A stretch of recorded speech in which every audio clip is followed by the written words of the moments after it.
جمله مومن را خدایا شاد کن، مهنت ابلیس را برباد کن.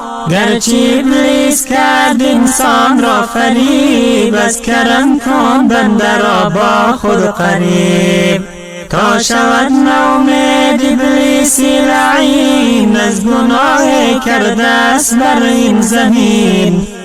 آفریدی در جهان هر گونه رنگ، بندگان افتادند در حرص تنگ. گر نباشد رحمتت کردگار، ما شویم صید عدوی نابکار. از چنین دشمن خدایا هر زمان، در فغانیم و بگویم الامان. الامان از فتنه روزی اخیر، خداوندی کریم و دستگیر. دستگیری جمله خلق جهان، هستی پروردگاری انس و جان. دستگیرم باش در روزی جزا، تا نمانم در حساب و ماجرا. از صراطی مستقیم کردگار، بگذرانم همچو باده در بهار.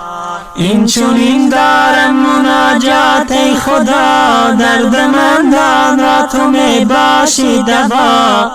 دردمند می خداوندی علیم، آگهی از دردمندان رحیم. درد ما جرم است و عصیان و گناه، شرمسار بر دری تو ای اله. پر گناه می خدا رحمان تویی، افسازی عبد پر عصیان تویی. گر نباشد رحمت در بندگان، از چنین بنده شرف دارد سگان. بنده آن باشد که اندر بندگی، ترسد از پروردگار از گندگی. گر نترسد حق بترساند مرا، همچو قومی لوط گرفتاری بلا. هر دو عالم بر سرش گردد خراب، این جهان و آن جهانش در عذاب. زین سبب با درگهی پروردگار، بندران به که آید بار بار. گرچه خم گردد میانش از گناه، توبه را اندر زبان آرد برا.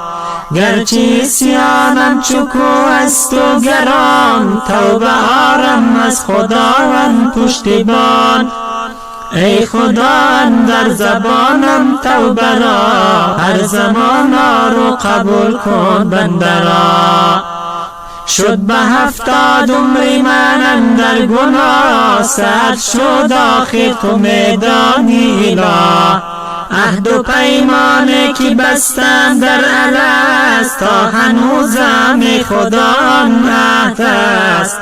زین سبب از درگهت دارم امید، که قبول سازی با روی سفید. که قبول سازی با روی سفید. جمله مومن را خدایا شاد کن، مهنت ابلیس را برباد.